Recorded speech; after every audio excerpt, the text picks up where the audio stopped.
हाँ तो दोस्तों, स्वागत है आप सभी का फिर से एक नए क्लास के अंदर। और आज का जो हम लोग का क्लास चलने वाला है वो चलने वाला है MPESB हॉस्पिटल असिस्टेंट्स का काफ़ी ही ज़्यादा इंपॉर्टेंट क्वेश्चन। क्योंकि अभी जितने भी पीछे एग्ज़ाम हुए हैं उन सभी पेपर को देखते हुए नए क्वेश्चन आप लोग के लिए तैयार करके लाया हूँ। तो सारा ही क्वेश्चन आप लोगों के लिए काफ़ी ही ज़्यादा इंपॉर्टेंट है, तो क्लास को पूरा देखिए। और जिस लेवल का आपके एग्ज़ाम में क्वेश्चन पूछा जा रहा है सारा ही क्वेश्चन उसी लेवल का है। तो अगर इस सारे प्रश्न में से अगर आप लोग 30-32 क्वेश्चन भी सही कर लेते हो तो समझो आपकी तैयारी पक्की हो चुकी है। तो चलिए बिना देर किए हुए क्लास को शुरू करते हैं। चलिए, सबसे पहला नंबर प्रश्न है, अस्पताल में कोड ब्लू की घोषणा किस स्थिति में की जाती है। बताना है कि अस्पताल में कोड ब्लू की घोषणा किस स्थिति में की जाती है। और जिस क्वेश्चन का आंसर याद रहेगा उसका आंसर आप लोग कमेंट बॉक्स में ज़रूर बताइएगा। तो इसका राइट आंसर हो जाएगा ऑप्शन नंबर बी, किसी मरीज को दिल का दौरा पड़ना या सांस रुकने पर। तो यानी कि राइट आंसर हो जाएगा इसका ऑप्शन नंबर बी। और यहाँ से आपके इंपॉर्टेंट सवाल बनते हैं, जैसे कि पूछ सकता है कि पीला बैग में क्या रखा जाता है। तो याद रखिएगा कि पीला बैग में रखा जाता है पट्टियाँ रखा जाता है, या फिर मानव शरीर का अंग भी रखा जाता है। तो इसको ध्यान रखिएगा कि पीला बैग में पट्टियाँ और मानव शरीर का अंग रखा जाता है। दूसरा प्रश्न यहाँ से बनता है कि नीला बैग में क्या रखा जाता है। ये भी आपसे पूछ सकता है कि अस्पताल में नीला बैग में क्या रखा जाता है। तो याद रखिएगा कि नीला बैग में कांच का सामान रखा जाता है, कांच हो गया या फिर धातु का टुकड़ा रखा जाता है। तो इसको भी ध्यान में रखिएगा। यहाँ से एक प्रश्न और आपसे पूछ सकता है कि आपसे एक प्रश्न और पूछ सकता है कि सफ़ेद बैग में क्या रखा जाता है। तो इसको भी ध्यान में रखें कि सफ़ेद बैग में सुई हो गया, ब्लेड हो गया, या फिर कोई भी नोकीले उपकरण रखे जाते हैं, वो सफ़ेद बैग में रखे जाते हैं। तो सारे क्वेश्चन को ध्यान रखिएगा। चलिए, दूसरा नंबर प्रश्न है, चिकित्सा के क्षेत्र में मरीज के महत्वपूर्ण संकेत में से कौन शामिल नहीं है। तो इसका right answer option number A हो जाएगा, मरीज के कपड़े से कोई लेन देन नहीं है। राइट आंसर हो जाएगा इसका ऑप्शन नंबर सी। चलिए, तीसरा नंबर प्रश्न क्या कह रहा है, चेचक की टीके का आविष्कार सबसे पहले किसने किया था। बताना है कि चेचक की टीके का आविष्कार सबसे पहले किसने किया था। तो याद रखिएगा कि इसका right answer option number B हो जाएगा, एडवर्ड जेनर। और यहाँ से एक प्रश्न आपसे पूछ सकता है कि चेचक की टीके की खोज कब की गई थी। तो याद रखिएगा कि 1796 में चेचक की टीके की खोज की गई थी। चलिए, चौथा नंबर प्रश्न क्या कह रहा है, भोपाल गैस त्रासदी 1984 में किस गैस का रिसाव के कारण भयानक दुर्घटना हुई थी। बताना है कि भोपाल गैस त्रासदी में, सबसे पहले यहाँ से एक प्रश्न को ध्यान रखिएगा कि भोपाल गैस त्रासदी कब हुआ था। तो 1984 में हुई थी। तो इसका right answer option number B हो जाएगा, मेथाइल आइसोसाइनाइड। राइट आंसर हो जाएगा इसका ऑप्शन नंबर बी। पाँचवा नंबर प्रश्न क्या कह रहा है, मध्य प्रदेश में हीरे के खदान मुख्य रूप से किस जिले में पाई जाती है। बताना है कि मध्य प्रदेश में हीरे का खदान मुख्य रूप से किस जिले में पाई जाती है। तो ये पाई जाती है पन्ना में। Right answer option number B हो जाएगा। छठा नंबर प्रश्न है, विश्व स्वास्थ्य संगठन यानी कि WHO का मुख्यालय कहाँ स्थित है। बताना है कि WHO का मुख्यालय कहाँ है। तो याद रखिएगा कि ये स्थित है जिनेवा, स्विट्जरलैंड में। राइट आंसर हो जाएगा ऑप्शन नंबर बी। सातवां नंबर प्रश्न है, मानव शरीर में इंसुलिन हार्मोन का निर्माण किस अंग में होता है। बताना है कि मानव शरीर में इंसुलिन हार्मोन का निर्माण किस अंग में होता है। तो याद रखिए कि अग्नाशय में होता है हार्मोन का निर्माण। तो राइट आंसर हो जाएगा ऑप्शन नंबर बी। और यहाँ से प्रश्न आपसे पूछ सकता है कि मानव शरीर की सबसे बड़ी ग्रंथि कौन सी है। तो याद रखिए कि मानव शरीर की सबसे बड़ी ग्रंथि हो जाएगा यकृत। तो इसको भी ध्यान में रखिएगा, यकृत हो जाएगा मानव शरीर की सबसे बड़ी ग्रंथि। आठवां नंबर प्रश्न क्या कह रहा है, मध्य प्रदेश में कौन सा जिला सतपुरा की रानी के नाम से प्रसिद्ध पर्यटन स्थल पंचमढ़ी अपने अंदर समेटे हुए हैं। ऑप्शन है जबलपुर, नर्मदापुरम, छिंदवाड़ा या फिर बैतूल। तो ये हो जाएगा right answer option number B. नौवां नंबर प्रश्न है, विश्व प्रसिद्ध खजुराहो के मंदिर मध्य प्रदेश के किस जिले में स्थित है। इंपॉर्टेंट प्रश्न है, पूछ रहा है कि खजुराहो के मंदिर मध्य प्रदेश में किस जिले में स्थित है। तो इसका right answer option number B हो जाएगा। चलिए, 10 नंबर प्रश्न क्या कह रहा है, मध्य प्रदेश में सांची स्तूप किस जिले में स्थित है जिसे यूनेस्को का विश्व धरोहर में शामिल किया गया है। तो ये हो जाएगा रायसेन। राइट आंसर हो जाएगा इसका ऑप्शन नंबर बी। 11 नंबर प्रश्न है, मध्य प्रदेश के वर्तमान राज्यपाल 2026 के कौन है? बताना है कि मध्य प्रदेश के वर्तमान राज्यपाल 2026 के कौन हैं? तो ये हो जाएंगे right answer option number B, Mangu भाई। राइट आंसर इसका हो जाएगा ऑप्शन नंबर बी। 12 नंबर प्रश्न है, मध्य प्रदेश की ऊर्जा राजधानी के रूप में किस शहर को जाना जाता है? तो इसका right answer option number B हो जाएगा Singrauli, Baidhan. Right answer option number B हो जाएगा। 13 नंबर प्रश्न है, मध्य प्रदेश का राजकीय पशु बारहसिंगा किस राष्ट्रीय उद्यान में प्रमुखता में पाई जाती है? तो याद रखिए कि इसका right answer option number B हो जाएगा कान्हा किसली राष्ट्रीय उद्यान। Right answer option number B हो जाएगा। 14 नंबर प्रश्न है, तानसेन समारोह मध्य प्रदेश के किस शहर में हर साल आयोजित किया जाता है? ऑप्शन है भोपाल, ग्वालियर, इंदौर या फिर उज्जैन। तो ये होता है राइट आंसर इसका ऑप्शन नंबर बी, ग्वालियर में आयोजित किया जाता है। 15 नंबर प्रश्न है, क्षेत्रफल की दृष्टि से मध्य प्रदेश का भारत में कौन सा स्थान है? तो याद रखिए कि ये हो जाएगा दूसरा स्थान। राइट आंसर हो जाएगा ऑप्शन नंबर बी। 16 नंबर प्रश्न है, राजा भोज की नगरी के रूप में मध्य प्रदेश को कौन सा शहर प्रसिद्ध है? बताना है कि राजा भोज नगरी के रूप में मध्य प्रदेश में कौन सा शहर प्रसिद्ध है? तो भोपाल शहर प्रसिद्ध है। राइट आंसर हो जाएगा ऑप्शन नंबर बी। 17 नंबर प्रश्न है, मध्य प्रदेश के किस नदी में मध्य प्रदेश की जीवन रेखा कहा जाता है? बताना है कि मध्य प्रदेश में किस नदी को जीवन रेखा कहा जाता है? तो याद रखिएगा कि नर्मदा नदी को कहते हैं। राइट आंसर हो जाएगा ऑप्शन नंबर बी। 18 नंबर प्रश्न है, मध्य प्रदेश के किस शहर को मिनी मुंबई कहा जाता है? तो याद रखिए कि इंदौर को मिनी मुंबई कहते हैं। 19 नंबर प्रश्न है, उज्जैन का प्रसिद्ध महाकालेश्वर मंदिर किस नदी के तट पे स्थित है? तो याद रखिए कि ये स्त्रीपा नदी के तट पे स्थित है। Right answer option number B हो जाएगा। 20 नंबर प्रश्न है, मानव शरीर की सबसे बड़ी और मजबूत हड्डी कौन सी होती है?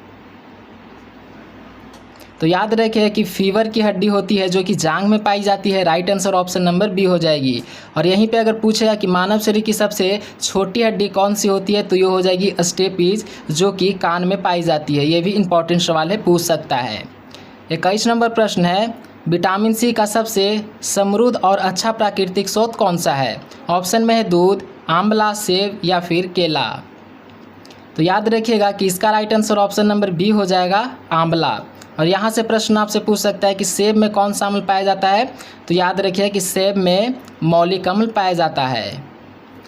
22 नंबर प्रश्न है, मानव शरीर में रक्त का थक्का जमने में कौन सा विटामिन सहायक है? आपने देखा होगा कि अगर किसी का हाथ पैर कटता है तो रक्त का थक्का जम जाता है। वो किस विटामिन की मदद से जमता है? तो याद रखिए कि ये हो जाएगा vitamin K. Right answer option number B हो जाएगा। 23 नंबर प्रश्न है, मानव शरीर की सबसे बड़ी ग्रंथि कौन सी है? बताना है कि मानव शरीर की सबसे बड़ी ग्रंथि कौन सी है? तो ये हो जाएगा यकृत। राइट आंसर हो जाएगा इसका ऑप्शन नंबर बी। 24 नंबर प्रश्न है, एंटीबायोटिक दवा पेनिसिलिन की खोज किसने की थी? इंपॉर्टेंट प्रश्न है, एंटीबायोटिक दवा पेनिसिलिन की खोज किसने की थी? तो याद रखिए कि ये किए थे अलेक्जेंडर फ्लेमिंग ने। राइट आंसर हो जाएगा ऑप्शन नंबर बी। 25 नंबर प्रश्न है, लाल रक्त का लाल रंग किस प्रोटीन की उपस्थिति के कारण होता है? बताना है कि जो रक्त लाल होता है वो किस प्रोटीन की उपस्थिति के कारण होता है? तो ये होमोग्लोबिन के कारण होता है। राइट आंसर हो जाएगा ऑप्शन नंबर बी। और यहीं से आपसे पूछ सकता है कि आरबीसी का जीवन काल कितना होता है? तो याद रखिए कि आरबीसी का जीवन काल होता है 120 दिन। चलिए 26 नंबर प्रश्न है, मानव शरीर का पावर हाउस किसे कहा जाता है? बताना है कि मानव शरीर का पावर हाउस किसे कहा जाता है? तो याद रखिए कि इसे हम माइक्रोकॉन्ड्रिया को पावर हाउस कहते हैं। Right answer option number B हो जाएगा। 27 नंबर प्रश्न क्या कह रहा है, पानी का रासायनिक सूत्र क्या होता है? बताना है पानी का रासायनिक सूत्र क्या होता है? तो याद रखिए कि इसका right answer option number B हो जाएगा। H2O को पानी का सूत्र कहते हैं और NaCl को साधारण नमक कहते हैं। तो सवाल को ध्यान में रखिएगा कि साधारण नमक का सूत्र होता है NaCl। 28 नंबर प्रश्न है, मलेरिया रोग किस सूक्ष्म जीव परजीवी के कारण होता है और यह किसके द्वारा फैलता है? तो इसका right answer option number B हो जाएगा। प्लाज्मोडियम मादा एनोफिलीज मच्छर के कारण फैलता है। राइट आंसर हो जाएगा ऑप्शन नंबर बी। 29 नंबर प्रश्न है, घेंघा रोग भोजन में किसकी कमी के कारण होता है? बताना है घेंघा रोग भोजन में किसकी कमी के कारण होता है? तो ये होता है आयोडीन के कमी के कारण। राइट आंसर हो जाएगा इसका ऑप्शन नंबर बी। 30 नंबर प्रश्न है, अम्लीय वर्षा का मुख्य कारण हवा में किस गैस का प्रदूषण है? तो ये हो जाएगा सल्फर डाइऑक्साइड और नाइट्रोजन ऑक्साइड। राइट आंसर हो जाएगा इसका ऑप्शन नंबर बी। 31 नंबर प्रश्न क्या कह रहा है, बैरोमीटर नामक यंत्र का प्रयोग क्या मापने के लिए किया जाता है? इंपॉर्टेंट प्रश्न है, पूछ रहा है कि बैरोमीटर का प्रयोग क्या मापने के लिए किया जाता है? तो याद रखिए कि ये वायुमंडलीय दबाव को मापने के लिए करते हैं। राइट आंसर हो जाएगा ऑप्शन नंबर बी। और यहीं से पूछ सकता है कि भूकंप को मापने के लिए किस यंत्र का प्रयोग करते हैं? तो रिक्टर स्केल का प्रयोग करते हैं। याद रखिएगा रिक्टर स्केल का प्रयोग करते हैं भूकंप की तीव्रता मापने के लिए। 32 नंबर प्रश्न है, पेड़ पौधा प्रकाश संश्लेषण के दौरान कौन सी गैस बाहर छोड़ता है? तो याद रखिएगा कि ऑक्सीजन गैस बाहर छोड़ता है और ऑक्सीजन गैस पेड़ छोड़ता है और हम लोग ऑक्सीजन गैस को ही लेते हैं। 32 नंबर प्रश्न है, आँख फेर लेना मुहावरे का अर्थ क्या है? बताना है कि आँख फेर लेना मुहावरे का अर्थ क्या है? तो याद रखिए कि पहले जैसा व्यवहार ना रखना, उदासीन होना। राइट आंसर हो जाएगा इसका ऑप्शन नंबर बी। 33 नंबर प्रश्न है, अमृत शब्द का सही विलोम शब्द क्या होगा? बताना है कि अमृत शब्द का सही विलोम शब्द क्या है। इंपॉर्टेंट प्रश्न है, सवाल आपसे पूछ सकता है। तो ये हो जाएगा 20। Right answer option number B हो जाएगा।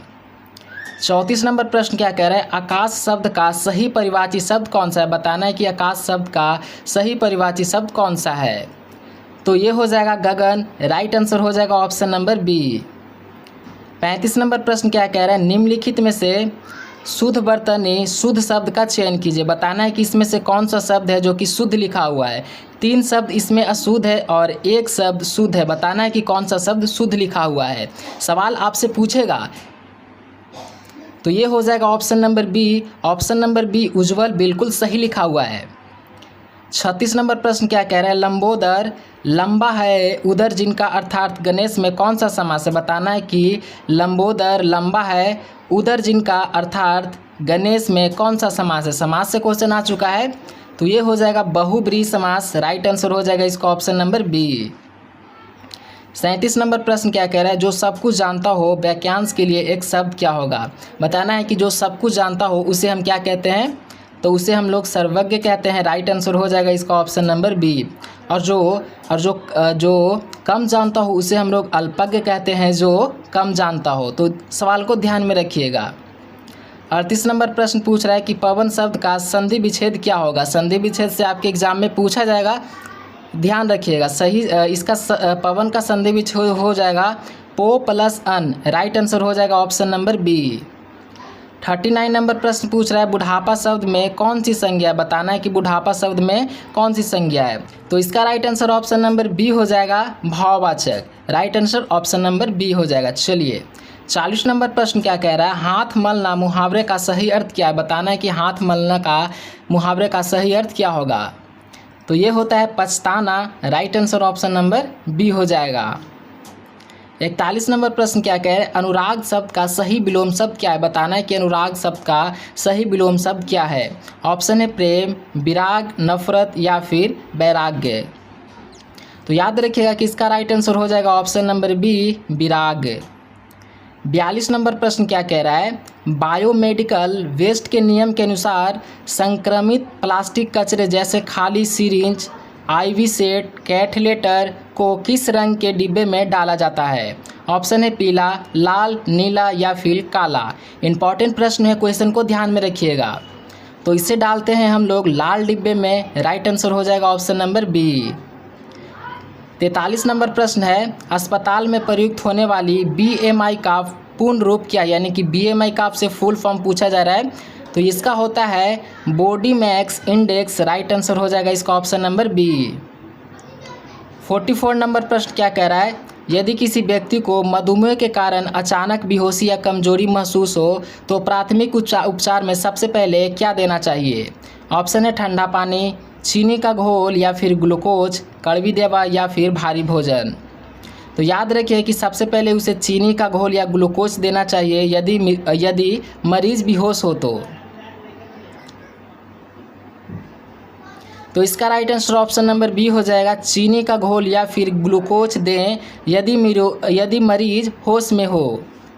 तो इसका राइट आंसर हो जाएगा ऑप्शन नंबर बी। चलिए 45 नंबर प्रश्न क्या कह रहा है, यदि किसी मरीज के घाव से लगातार खून बह रहा हो तो यदि कोई पट्टी ना मिले तो सहायक को तुरंत क्या करना चाहिए। तो याद रखिएगा कि सबसे पहले साफ कपड़े से घाव पर सीधा दबाव बनाना चाहिए। इसका right answer option number B हो जाएगा। 46 नंबर प्रश्न क्या कह रहा है, नवजात शिशु या छोटे बच्चे की नब्ज जांचने के लिए आमतौर पर शरीर के किस हिस्से की धमनी का उपयोग किया जाता है। तो याद रखिएगा ब्रेकियर धमनी बांह के अंदरूनी हिस्से में। राइट आंसर हो जाएगा इसका ऑप्शन नंबर बी।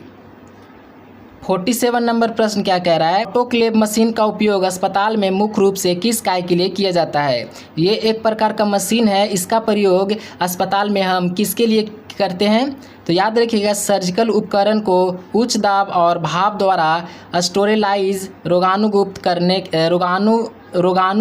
करने के लिए। राइट आंसर ऑप्शन नंबर इसका बी हो जाएगा। चलिए अब हमारा अगला नंबर प्रश्न क्या कह रहा है, 48 नंबर प्रश्न, यदि कोई व्यक्ति बिजली के झटके की चपेट में आ गया हो तो सबसे पहले क्या कदम उठाना चाहिए। बताना है कि अगर कोई व्यक्ति बिजली के झटके की चपेट में आ गया हो तो सबसे पहले क्या करना चाहिए। तो याद रखिए कि सबसे पहले मुख्य बिजली से स्विच को तुरंत बंद करना चाहिए, सूखी लकड़ी से अलग करना चाहिए। राइट आंसर ऑप्शन नंबर इसका बी हो जाएगा। 49 नंबर प्रश्न क्या कह रहा है, पल्स ऑक्सीमीटर नामक छोटे यंत्र से शरीर की किस चीज़ की जांच की जाती है। तो याद रखिए कि इसे हम लोग रक्त में ऑक्सीजन का स्तर और हृदय गति को जांचते हैं। राइट आंसर बी हो जाएगा। 50 नंबर प्रश्न क्या कह रहा है, बायोमेडिकल वेस्ट के तहत मानव अंग प्लासेंटा या पट्टियों को किस रंग के कचरे के बैग में डाला जाता है। बताना है, इंपॉर्टेंट प्रश्न है। ऑप्शन है लाल बैग, पीला बैग, नीला बैग या फिर काला बैग। तो इसे हम पीला बैग में डालते हैं। राइट आंसर हो जाएगा ऑप्शन नंबर बी। 51 नंबर प्रश्न क्या कह रहा है, आपातकालीन स्थिति में CPR का पूर्ण रूप क्या, यानी कि CPR का आपसे फुल फॉर्म पूछा जा रहा है कि CPR का फुल फॉर्म क्या होगा। तो याद रखिएगा कि इसका right answer option number B हो जाएगा। 52 नंबर प्रश्न क्या कह रहा है, यदि किसी मरीज को स्ट्रेचर पर लेटाकर ढलान से नीचे ले जाना चाहिए तो स्ट्रेचर को किस स्थिति मतलब कि जो स्ट्रेचर है उसकी स्थिति कैसी होनी चाहिए। तो इसका right answer option number B हो जाएगा। मरीज का शरीर हमेशा ऊपर ढलान के विपरीत और पैर नीचे की ओर होना चाहिए। राइट आंसर हो जाएगा ऑप्शन नंबर बी। 53 नंबर प्रश्न क्या कह रहा है, गंभीर रूप से जले हुए मरीज के प्राथमिक उपचार के दौरान क्या कभी नहीं करना चाहिए। पूछ रहा है क्या कभी नहीं करना चाहिए, प्राथमिक उपचार में क्या कभी नहीं करना चाहिए। क्वेश्चन को समझो, उल्टा क्वेश्चन पूछ रहा है। तो इसका right answer option number B हो जाएगा, छालों को पकड़ना या चिपके हुए कपड़े को जबरदस्ती खींचकर निकालना। राइट आंसर हो जाएगा ऑप्शन नंबर बी। चलिए 54 नंबर प्रश्न है, हाइपोथीमिया चिकित्सा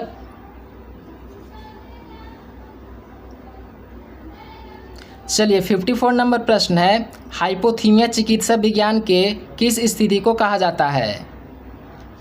तो याद रखिए कि शरीर का तापमान सामान्य से बहुत कम हो जाना। Right answer option number B हो जाएगा। 55 नंबर प्रश्न है, किसी मरीज को बेड सोर्स बिस्तर के घाव से बचाने के लिए अस्पताल सहायक को क्या करना चाहिए।